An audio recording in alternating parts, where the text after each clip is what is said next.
pagi ini saya berikan judul Melihat Tuhan di Balik Pergumulan, saudara ya. Mari kita langsung saja baca ayatnya ya, dalam Yesaya pasal yang ke-6. Kita membacanya di ayatnya yang ke-1. Yesaya pasal 6 kita baca di ayat yang ke-1. Mari Bapak Ibu Saudara, Anda lihat di screen saudara, kita akan sama-sama membacanya ya. Yesaya pasal 6 ayat yang ke-1, 1, 2, dan 3.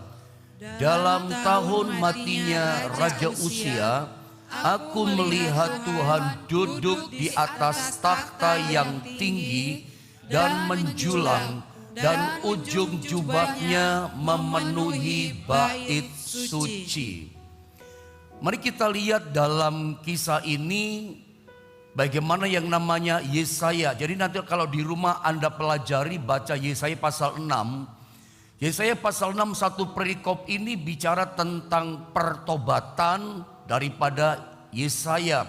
Bagaimana kemudian dia bertobat, dipanggil, dipilih oleh Allah menjadi seorang nabi di masa perjanjian lama. Ketika dia pada matinya Raja Uzia, dikatakan dia melihat Tuhan. Dan percayalah, setiap orang, siapapun kita yang memandang Tuhan ya, mengalami perjumpaan dengan Tuhan, melihat Tuhan, maka pasti kita mengalami perkara yang ajaib. Pasti kita mengalami perkara yang supranatural. Dan itu memang benar dialami oleh Yesaya. Ketika dia melihat Tuhan pada tahun matinya Raja Uzia, dia bisa melihat tersingkap gitu ya. Dia terbuka, bisa melihat dirinya yang kotor, yang najis. Bisa melihat dirinya adalah orang yang berdosa, yang perlu Tuhan. Dan itu awal pertobatan, awal panggilan, perkara supernatural itu dialami dengan seorang yang namanya Nabi Yesaya. Mari kita lihat, saya baca ulang sekali lagi saudara ya. Temukan di ayat ini dikatakan, dalam tahun matinya Raja Uzia. Sebetulnya dalam pengajaran sesi khotbah pagi ini, kalau memungkinkan saya tunjukkan 2 sesi gitu saudara ya. Sebetulnya khotbah ini 2 sesi, tapi kalau mungkin saya jadikan 1 gitu. Saya coba tunjukkan tentang Nabi Yesaya yang melihat Tuhan, tapi kemudian saya coba tunjukkan tentang seorang raja yang bernama Raja Uzia ini. Uzia itu artinya adalah my strength ya, is Jehovah. Ya, kekuatanku itu adalah Tuhan, kekuatanku itu adalah Jehovah. Arti nama Uzia ini keren banget. Memang Raja Uzia ini di awal-awal pemerintahannya 52 tahun dia memerintah saudara ya. Umur 16 tahun dia jadi raja, masih sangat muda. Dia sadar dia lemah, dia gak punya kemampuan. Makanya dalam awal pemerintahan sang Raja Uzia, dia itu betul-betul mengandalkan kekuatan Tuhan. Makanya arti nama Uzia itu cocok dengan apa yang dia buat. My strength is Jehovah. Kekuatanku itu adalah Tuhan. Karena dia mengandalkan kekuatan Tuhan, dia mengalami level up. Dia mengalami promosi, pemerintahan kerajaannya dia jadi sangat kuat. Itu nanti saya coba tunjukkan sama saudara. Tapi kemudian saat dia kuat, dia lupa diri. Gak ngandalkan kekuatan lagi, dia lupa siapa dia, bukan Tuhan yang dia andalkan. Jabatannya, kekuatan prajuritnya, kekuatan senjata-senjata yang dia punya. Dia termasyur, dia terhormat, dia ditakuti, disegani oleh musuh-musuhnya. Terkenal sampai di seluruh penjuru pelosok negeri. Dia lupa diri, jadi sombong. Lalu kalau nanti saya tunjukkan ayatnya 2 Tawari 26 di ayat 16. Terjadi titik balik dalam kehidupan sang Raja Uzia. Titik balik bukan semakin level up, tapi level down. Semakin turun dia. Dan kita belajar dari sang raja yang hebat ini.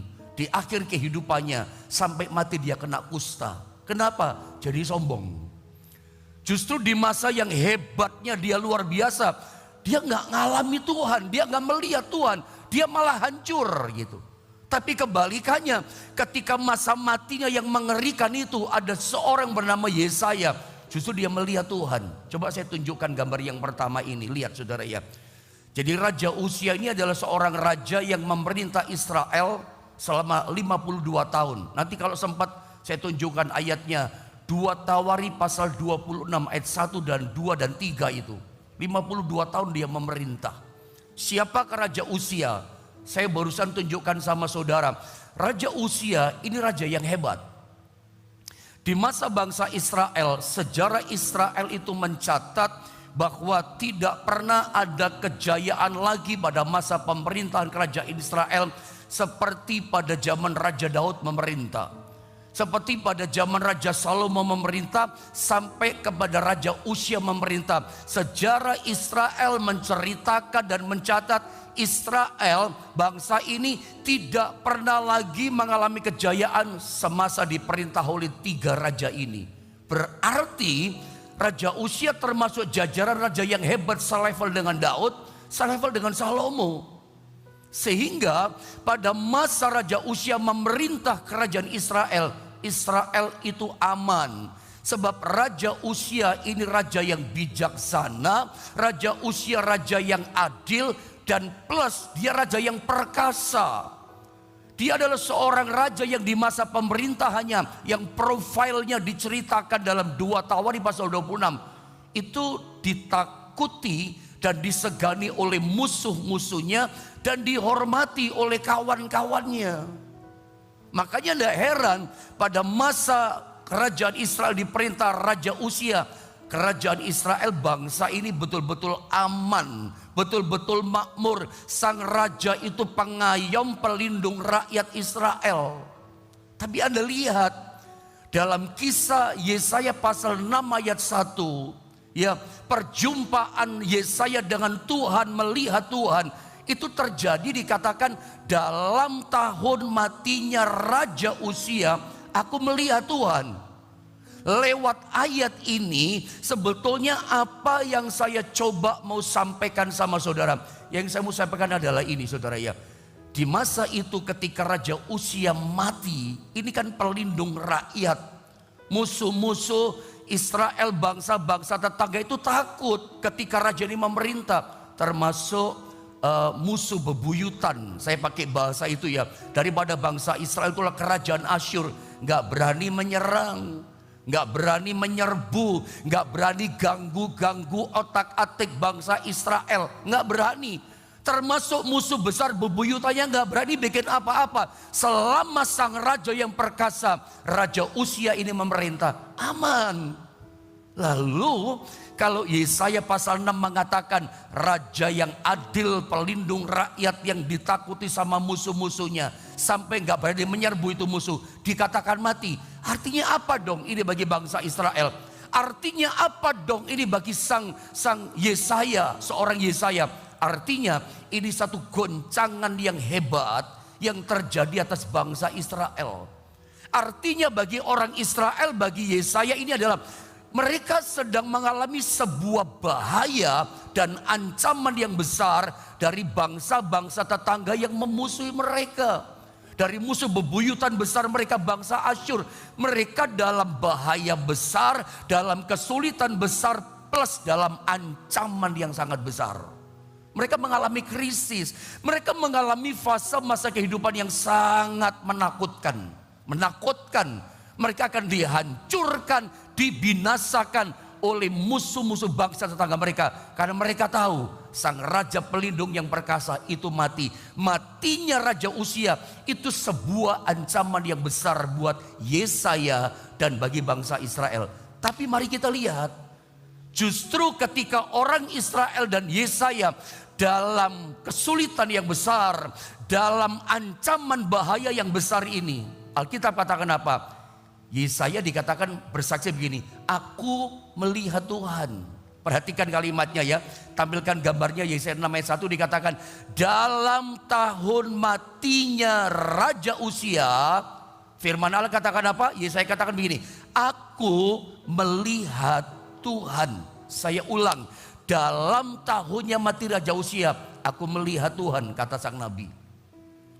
Mungkin ini kalau saya kondisikan, saya tarik dengan kekinian kehidupan kita, kira-kira bahasanya begini saudara ya. Dalam tahun ekonomi usahaku bangkrut, aku melihat Tuhan. Ketika saudara mengalami bahaya ancaman ekonomi, Engkau mengalami bahaya ancaman keuangan yang hancur. Justru engkau berkata, dalam tahun hancurnya ekonomiku, aku melihat Tuhan. Atau mungkin saudara berkata begini, dalam tahun aku ditipu oleh temanku uangku, aku melihat, memandang Tuhan. Atau bagi saudara yang lain berkata begini, dalam tahun aku sakit yang begitu lama dan tidak sembuh-sembuh, justru aku memandang, melihat Tuhan. Itu yang dialami oleh orang Israel. Itu yang dialami oleh seorang bernama Yesaya. Justru dalam ancaman bahaya yang berat, dalam tahun matinya Raja Uzia, sang nabi bersaksi berkata, aku memandang Tuhan, aku berjumpa dengan Tuhan. Dan hasil dia melihat Tuhan, dia mengalami perkara supranatural. Justru janji Tuhan dikenapi dalam hidupnya. Jadi hari ini ada berapa banyak saudara yang mengalami situasi seperti bangsa Israel saat itu. Ada mengalami ancaman bahaya, ada mengalami ancaman kesulitan. Justru masa-masa tempat yang namanya dalam tanda kutip ancaman, bahaya, maut, situasi yang sukar, itu tempat di mana Anda bisa melihat Tuhan, memandang Tuhan, berjumpa dengan Tuhan. Saya coba tunjukkan beberapa kisah dalam perjanjian lama. Anda lihat gambar-gambarnya saja. Saya sengaja tidak menulis ayatnya karena saya yakin dan percaya Anda udah tahu ayatnya ini. Saya cuma cerita saja. Di gambar yang pertama itu adalah situasi bangsa Israel ketika mereka terjepit, di mana waktu itu mereka dipimpin Nabi Musa keluar dari tanah Mesir. Lalu mereka mengalami bahaya, ancaman yang besar. Mereka mengalami ancaman kesulitan, mereka ketakutan. Sebab di depan mereka menghadapi laut Teberau. Ingat, ketika kita bicara yang namanya laut Teberau, itu bicara jalan buntu. Mereka punya masalah bahaya yang mengancam. Mereka dalam situasi sulit yang sangat besar. Tidak ada jalan keluar. Mau maju, di depan mereka buntu, ada laut Teberau. Kalau menghadapi masalah, itu masalahnya kayak lautan. Mau diapain? Biarpun mereka jumlahnya tafsiran kurang lebih 2-3 juta orang. Misalnya Musa kerahkan mereka bawa timba, dikuras laut. Mereka capek, lelah, pingsan, laut gak bisa kering. Ini ikhtiar pakai tenaga kemampuan manusia, tetap jalan buntu. Justru timbul masalah yang baru. Masalah besar kita otak-atik, pasti datang masalah baru. Itu yang terjadi. Teberau, laut Teberau yang dihadapi, itu bicara jalan buntu, ancaman bahaya besar. Ke kanan gak bisa, ke kiri sama gak bisa. Apalagi mereka mau mundur, balik belakang, bahaya besar. Ada Fir'aun dan prajuritnya yang jumlahnya begitu banyak sedang bergerak dan semakin mendekati mereka. Saya suka bilang, apa yang terjadi ketika bala tentara Fir'aun semakin dekat, mereka dengan mudah akan membinasakan, membunuh Israel yang dipimpin oleh Musa. Karena Israel ini gerombolan budak rodi, bukan kumpulan prajurit yang cakap bawa panah, pedang dan tombak. Bawanya pacul, cangkul, bawanya sabit, alat-alat kerja. Gampang dibunuh. Saya ulang, kapan orang Israel dipimpin sama Musa, mereka memandang Tuhan, melihat mujizat Tuhan, melihat kemuliaan Tuhan. Ketika mereka mengalami ancaman yang besar, ketika mereka mengalami kesulitan yang sangat berat, mereka lihat Tuhan loh. Sama dengan kisah tentang Daniel. Kalau ada baca dalam kitab Daniel, kapan saudara ya, seorang Daniel itu dia melihat kuasa Tuhan, melihat kemuliaan Tuhan. Kapan? Itu terjadi ketika dia dalam ancaman singa, dimasukkan dalam gua singa. Singa yang kelaparan. Tapi lihat, tempat-tempat seperti ini, bahaya besar, bahaya maut, ancaman besar, itu adalah sebuah tempat kesempatan kita berjumpa dengan Tuhan. Tempat ancaman maut seperti ini, itu kesempatan kita melihat kemuliaan Tuhan. Singa pada akhirnya gak bisa telan Daniel. Singa gak bisa makan Daniel. Ada berapa banyak di antara saudara yang hari ini masalahmu kau menghadapi laut Teberau, buntu jalannya. Ada berapa banyak di antara saudara yang masalahmu menghadapi ancaman maut, singa mau makan saudara. Kalau masalah besar, masalah itu bisa telan kita loh. Saya cuma mau tunjukkan, bukan menakut-nakuti. Seringkali kalau masalah itu besar kayak singa yang kita hadapi, dia bisa telan makan kita. Saya pernah menyampaikan satu sesi pengajaran tentang perempuan yang pendarahan 12 tahun. Alkitab tidak tunjukkan, tidak sebutkan namanya. Cuma dituliskan orang itu disebut perempuan yang sakit pendarahan 12 tahun. Jadi di masa itu orang cuma katakan apa? Oh itu perempuan yang 12 tahun pendarahan, namanya hilang. Kok bisa orang namanya hilang? Iya, dia lebih terkenal penyakitnya daripada namanya. Orang jadi lupa sama namanya. Kenapa? Ditelan namanya sama penyakitnya. Ini kan sebuah gambaran buat kita. Ada loh masalah itu bisa menelan seseorang. Sehingga orang katakan, oh itu gak sebut namanya. Si bangkrut itu ya, si miskin itu ya, si susah itu ya, dan seterusnya. Kok gak namanya disebut, dimakan dia sama masalahnya. Saya gak tahu. Masalah seperti apa? Apakah Anda menghadapi gua singa ancamannya itu? Ini tempat kesempatan Anda pagi ini melihat Tuhan. Melihat mujizatnya. Ngalami perjumpaan dengan Tuhan. Termasuk gambar terakhir tentang Sadra, Mesak dan Abednego. 3 pemuda ini sama. Mereka lebih mengalami namanya api yang 7 kali dipanaskan. Api yang panas. Tapi aneh ya. Ketika mereka dimasukkan dalam dapur api yang dipanaskan 7 kali, baju mereka tidak hangus, kulit rambut mereka tidak terbakar. Bahkan raja, saya yakin juga 3 orang ini melihat kehadiran pribadi yang keempat. Sang raja berkata, wajahnya seperti dewa. Siapakah dia? Itu pribadi Tuhan yang hadir. Justru Sadra, Mesak, Abednego ketika menghadapi ancaman maut, hadapi ancaman kesulitan, bahaya yang sangat besar, justru dia lihat pribadi Tuhan. Raja pun lihat loh. Saya yakin bukan cuman kita yang lihat kemuliaan Tuhan. Orang-orang di sekitar kita melihat, itu pasti pekerjaan Tuhan. Itu pasti Tuhannya dia yang besar, yang tolong dia. Karena orang tahu keterbatasan kita. Mari belajar lewat kisah Yesaya pasal 6 ayat 1.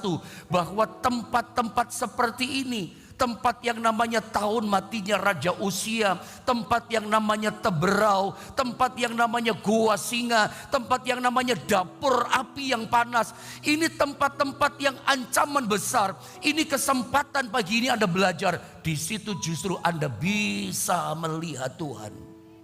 Saya berdoa buat Anda pagi ini, jangan putus asa. Anda yang pagi ini merasa tidak ada jalan. Israel di Laut Teberau nggak ada jalan. Tapi untung masih ada seorang Musa yang tetap berseru berharap pada Tuhan. Yang tetap angkat tongkat, tetap angkat iman, percaya pada Tuhan.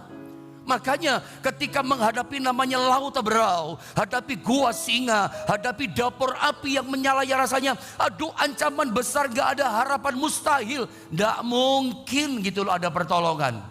Saya suka pakai bahasa begini, jangan berhenti beriman.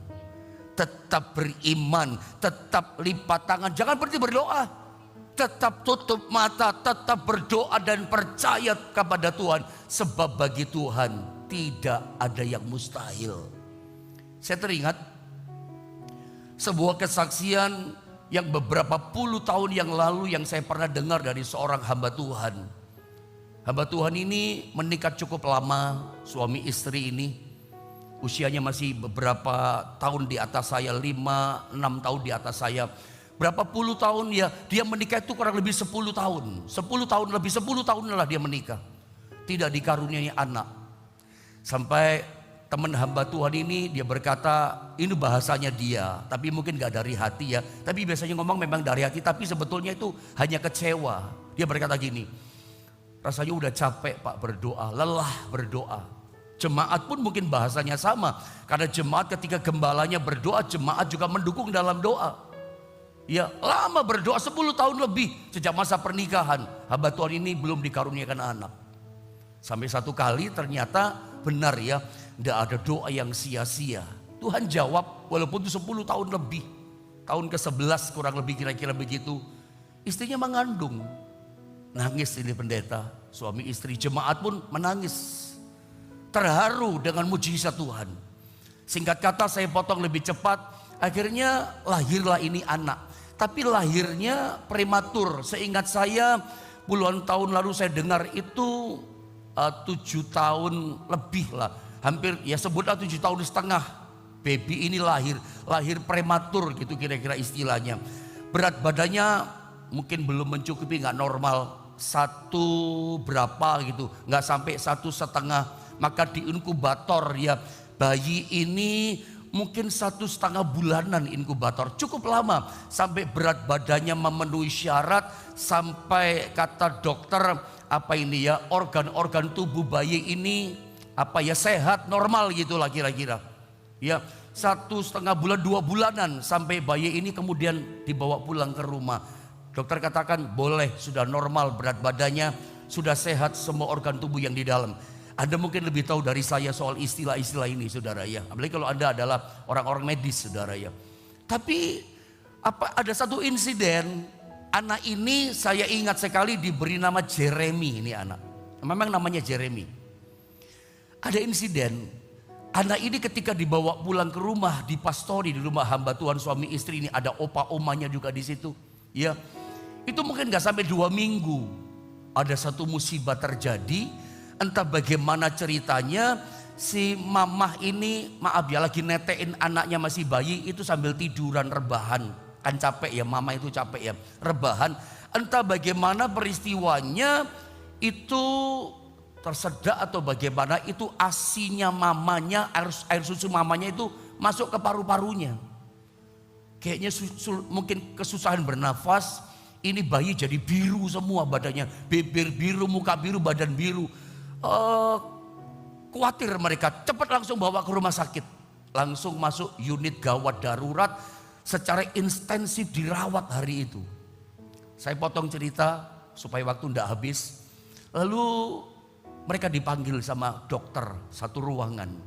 Dokter berkata gini, maafkan Bapak Ibu,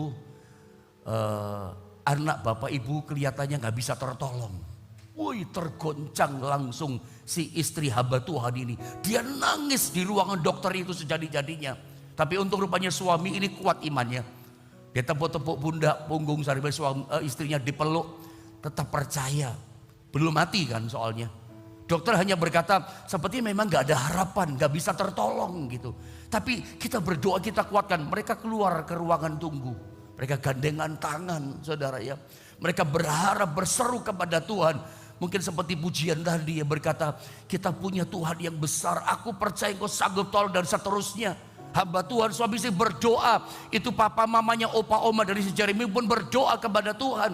Mereka keluarga pendeta, mereka keluarga gembala, berdoa berseru kepada Tuhan.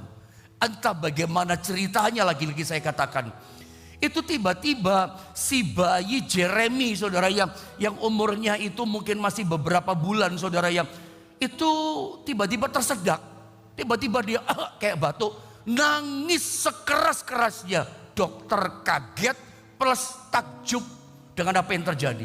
Mukanya langsung merah kembali. Si Jeremy sehat sampai hari ini, bertumbuh jadi anak yang besar.